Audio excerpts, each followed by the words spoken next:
Juan Carlos. Bueno, incorporamos a la doctora Eglé Lobato. ¿Cómo está usted, doctora? Bienvenida al programa. Eglé González Lobato. Muchas gracias por la invitación y saludos pues a quienes se conectan. Preocupada con esas noticias.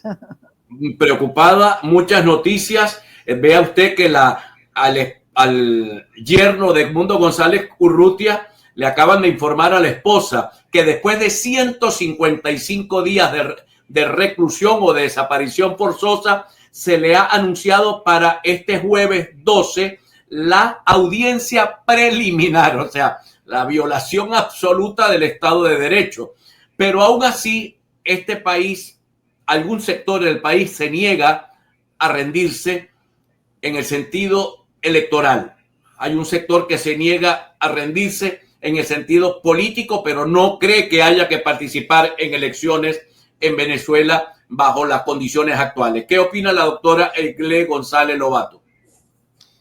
Bueno, fíjense, es una situación complejísima para todos los venezolanos, quienes están aquí, quienes están afuera. Pero quienes estamos acá, estamos mirando que Venezuela tiene que salir de esa lógica binaria de victoria total o derrota total. Si te pones a ver desde el 28 de julio, casi un año, el 28 de julio del 2024, lo que ha transcurrido no es cualquier cosa. Es decir, no se trata simplemente de una polarización, como puede ocurrir en cualquier país latinoamericano, sino que se trata de un bloqueo de existencia y de convivencia política.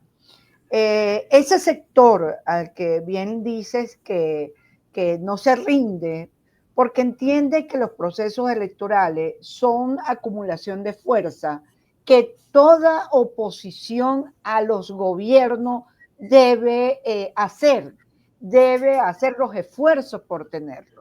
Lo que no quiere decir que se conquiste el poder, pero la vía de conquista del poder, de desafiar a quien está en el gobierno, es justamente por la vía pacífica, y esa es la vía electoral.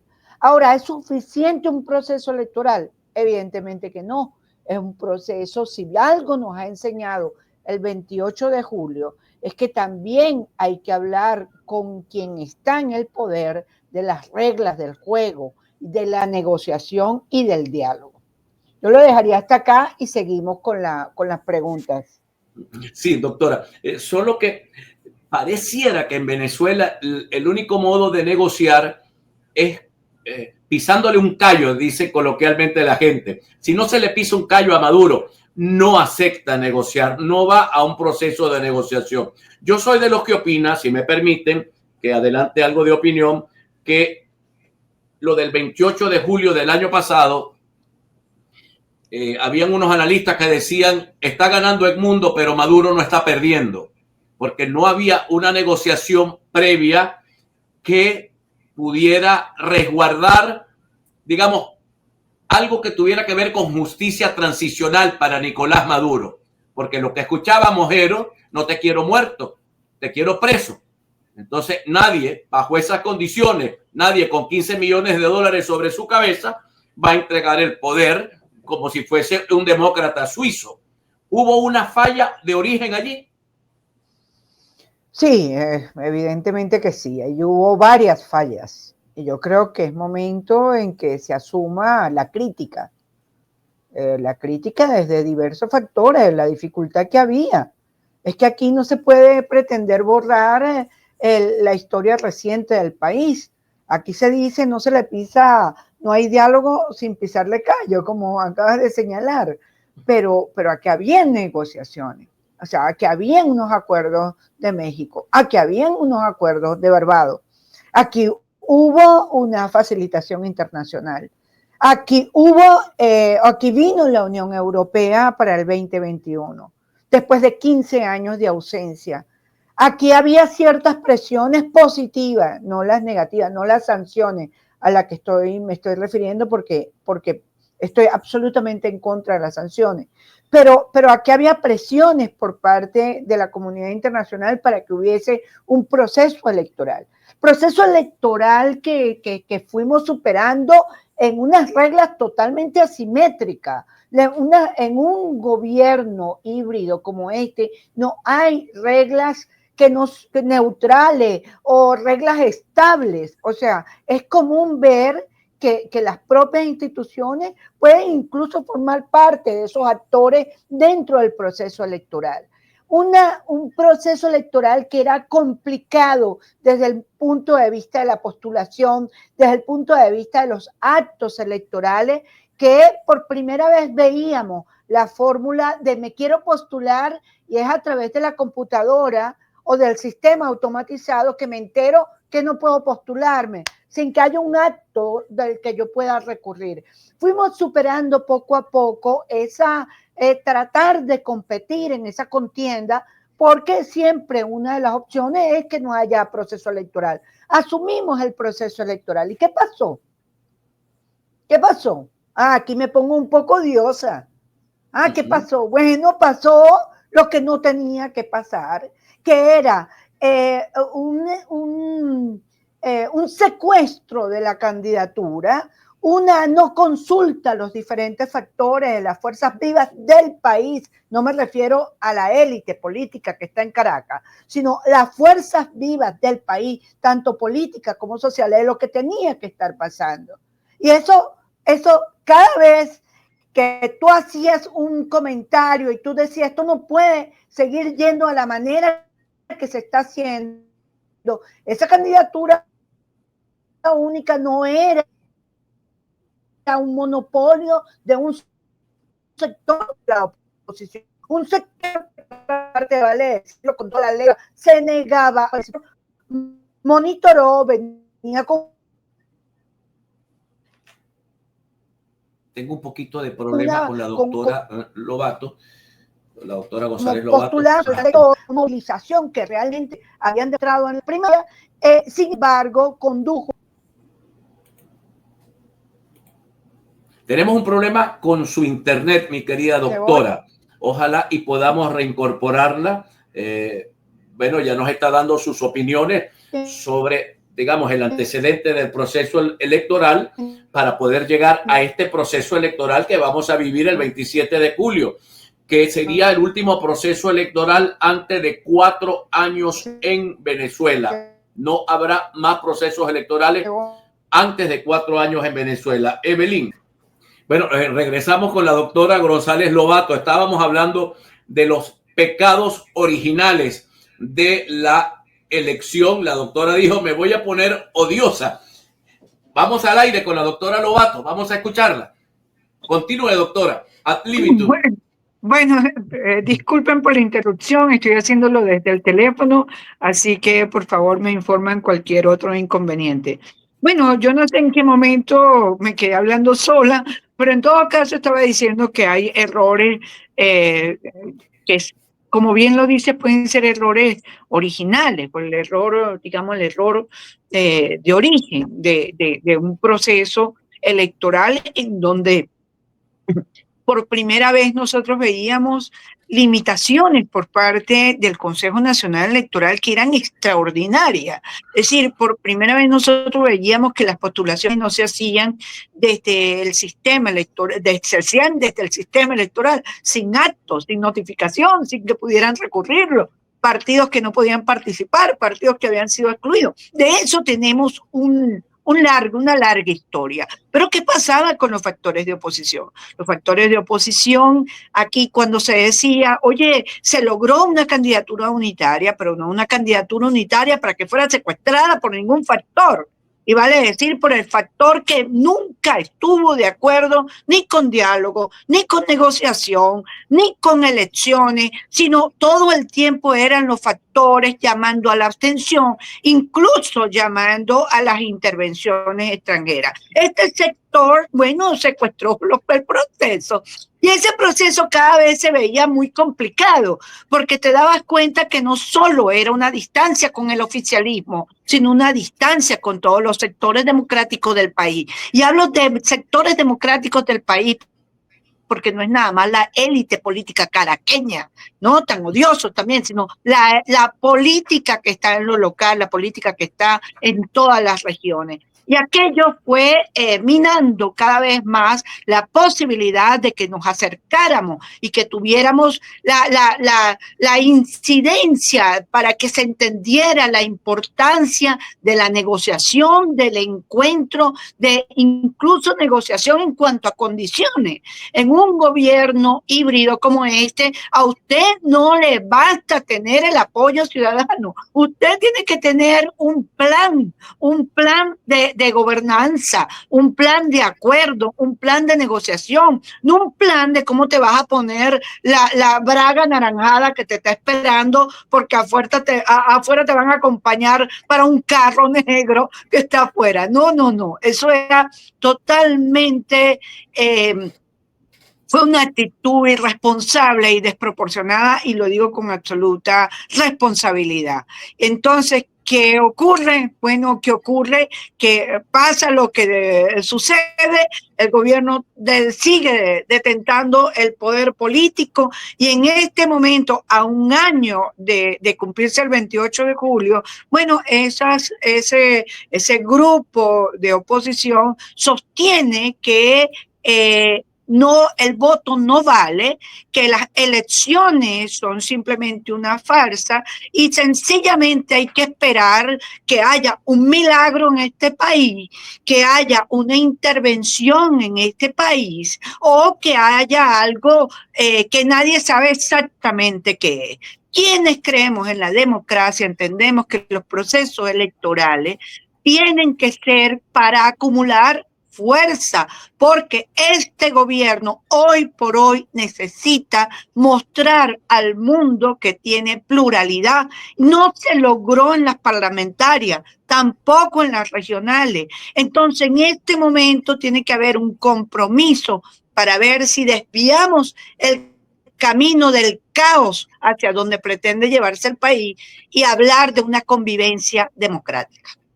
Ahora, eso es posible en un escenario donde pudiéramos decir como observador del proceso que son los sectores más extremos de bando y bando quienes controlan la política venezolana. ¿Es posible construir un acuerdo cuando la situación está planteada de ese modo? Pero, ¿y qué es lo contrario? ¿Qué es lo siguiente? O sea, lo siguiente es que entonces para la sociedad la única opción es el oficialismo, y contra el oficialismo la única opción es la abstención y estos factores que no son democráticos. Entonces estamos en una situación de estancamiento donde Venezuela hay que sacarla de esa lógica binaria de derrota total o de victoria total. Es decir, aquí lo que viene es una democracia incómoda, una coexistencia inconforme. No vamos a estar conformes, pero es lo que toca. Lo que toca es que los factores opositores también hagan vida política, no solamente el oficialismo. Y yo estoy segura, porque entiendo a los desafíos que se está encontrando el gobierno de Nicolás Maduro, lo que significa también arrasar en las gobernaciones, arrasar en las alcaldías, en los consejos municipales, y que no haya opción de mostrar caras distintas o una pluralidad en las fuerzas políticas del país. Doctora, para el retorno, para el siguiente segmento, si es usted tan amable, ¿cuál sería? Digamos, tenemos una elección el 27 de julio. Ya tuvimos una el 25 de mayo, cuya abstención permitió que el gobierno se quedara con 23 de 24 gobernaciones. En este momento se van a definir alrededor de 300 y tantas alcaldías y pudiéramos tener el mismo escenario y después la siguiente elección es dentro de 4 años.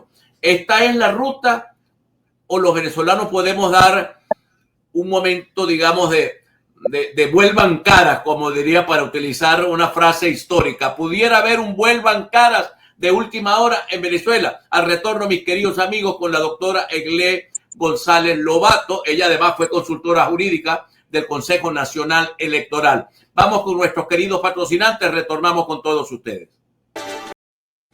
Bueno, observo en este momento en el X del alcalde de Baruta, Darwin en González, que el precandidato a alcalde Luis Aguilar, importante dirigente de Baruta, cede su posición y logran una unidad con el alcalde Darwin González para fortalecer las opciones de este alcalde de la segunda alcaldía, una de las más importantes del país, si no la segunda, la tercera más importante del país. Continuamos con la doctora Egle González Lobato y estábamos hablando un poco de perspectiva. ¿Puede haber un vuelvan caras de cara al 27 de julio? Bueno, fíjate, ahí hay retorno.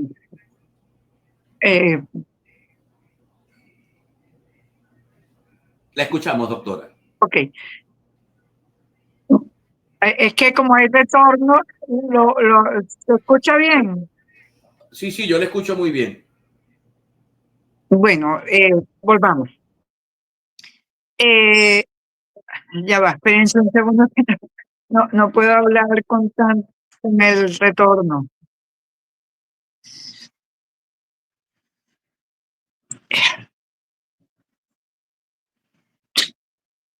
Pues haré lo posible y lo modificaré después. A ver, el gran desafío que tienen los factores políticos en este momento, incluyendo el propio oficialismo, es la reconfiguración del sistema político venezolano. Es muy probable, viendo los resultados electorales de las gobernaciones pasadas, pues que la oposición, la única manera de tener opción es que vaya en unidad. Y sin embargo, la fragmentación de la oposición es un hecho ineludible. Que vaya a haber una suspensión de la elección, no lo sabemos.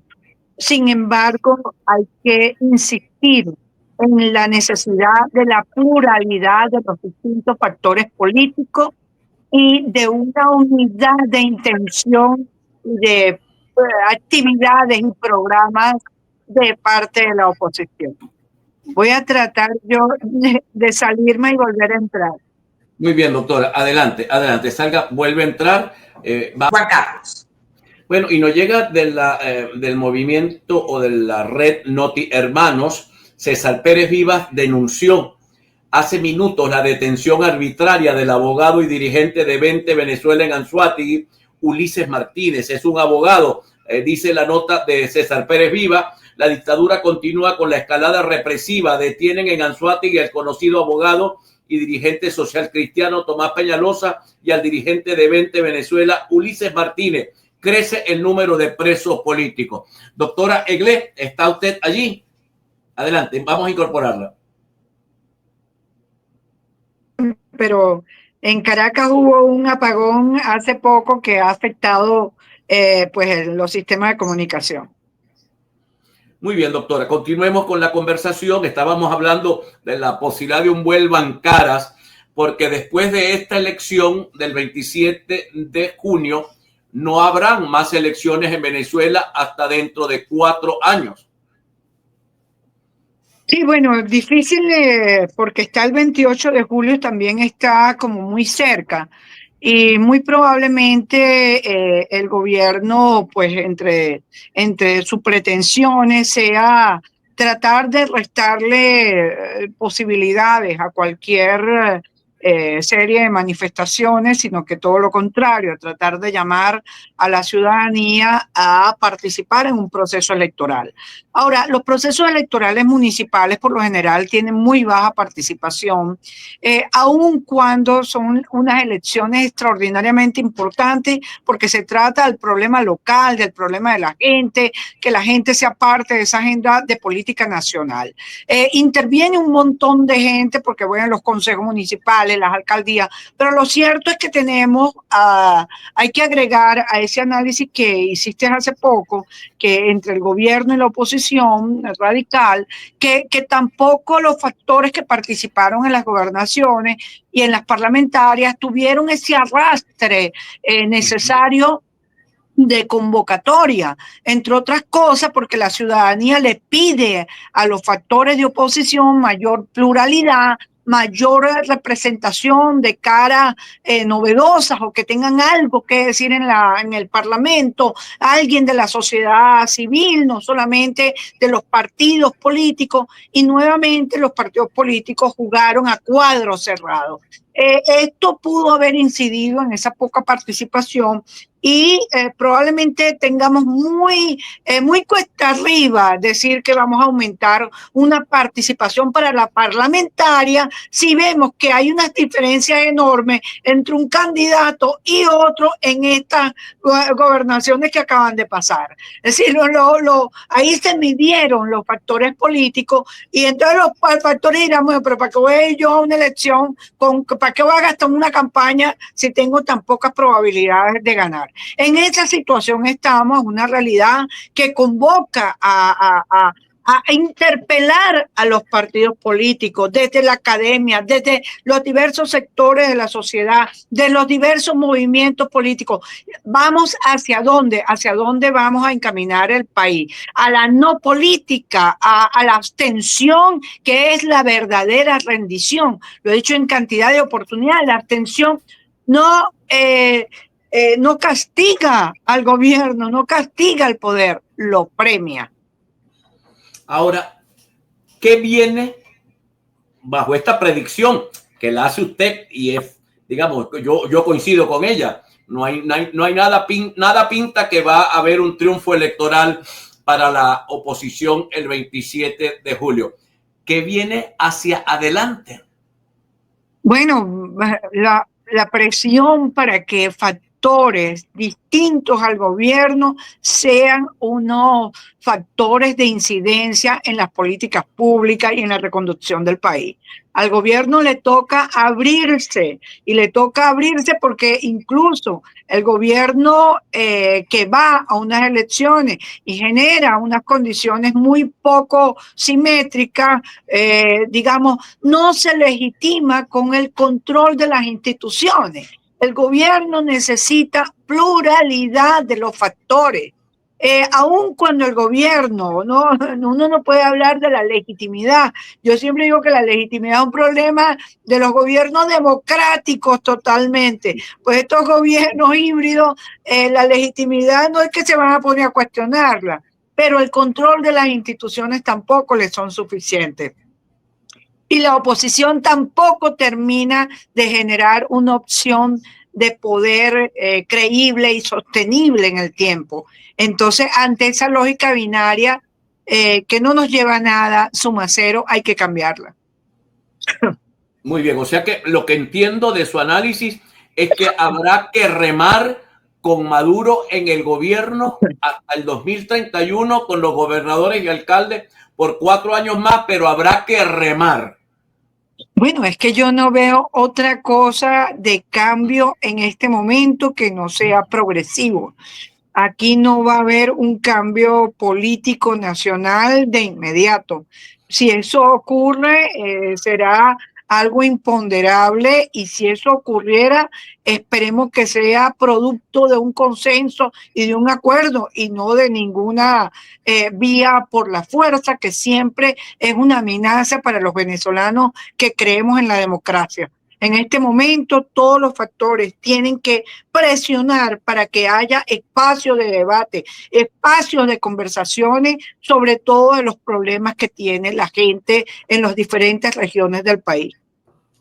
Si yo observo, he dicho hace unos días atrás, mi querida doctora, una frase que se le atribuye a Carlos Andrés Pérez, el autosuicidio. Estamos como un autosuicidio. Luego, a menos que surja un imponderable, ¿usted cree que el gobierno de Trump, vamos a preguntarle algo sobre, digamos, el mundo que no es ajeno a Venezuela, que es Estados Unidos, si hay un cambio de gobierno en Colombia y gana el uribismo, que tiene una opción importante de recuperar el poder, pero esos factores pudieran estar interesados en presionar para un cambio político en Venezuela extraelectoral, o tienen demasiados problemas entre ellos como para estar ocupándose de Venezuela? Intenciones siempre tienen, porque usted ve qué intenciones han tenido y se ha demostrado. Ahora, los marines iban a venir, pero se quedaron en Estados Unidos resolviendo problemas internos que tienen allá muchísimo. Lamentablemente, esta política antimigración que tiene el presidente Trump le ha generado hoy actualmente una impopularidad enorme. Tiene crisis en el Oriente Medio, tiene crisis en la guerra de Ucrania con Rusia, tiene crisis en muchísimas partes. Entonces, pues yo veo muy complicado que pretendan decidir por los venezolanos algo que nos corresponde a nosotros. Yo lo vería muy complicado. Yo sería la primera persona que ahí no estaría de acuerdo. Si esa es la oposición, pues miren, eso no es el juego que yo juego. Es decir, yo creo que aquí se necesita muchísima habilidad, muchísima inteligencia, muchísima tolerancia y muchísima capacidad de conversación con los contrarios. Repito, la democracia que viene es una democracia imperfecta, incómoda, pero es la coexistencia de todos los factores. Aquí no va a haber una derrota, no puede haber una derrota de ningún factor tratando de desaparecer al otro. Doctora, para nosotros ha sido un verdadero placer tenerla en el programa, aunque ciertamente el venezolano que está escuchando el programa y el venezolano que está en la diáspora que nos ve no está escuchando lo que desearía. Usted también nos ha dado un baño de realidad a muchos que creen que esto pudiera ser soplar y hacer botella. Una pregunta final. María Corina Machado todavía mantiene un liderazgo que no se puede esconder. ¿Cuánto aguanta ese liderazgo sin que se cumplan sus deseos de cambio por la vía que ella está intentando buscar? No, yo lo veo muy poco probable la posibilidad de una solución a través de la propuesta de la señora Machado. Creo que ella está en un mundo paralelo con una ausencia de realidad política que es necesaria en estos tiempos. Parecieran más delirios, más deseo, un simbolismo, y el poder no es un simbolismo.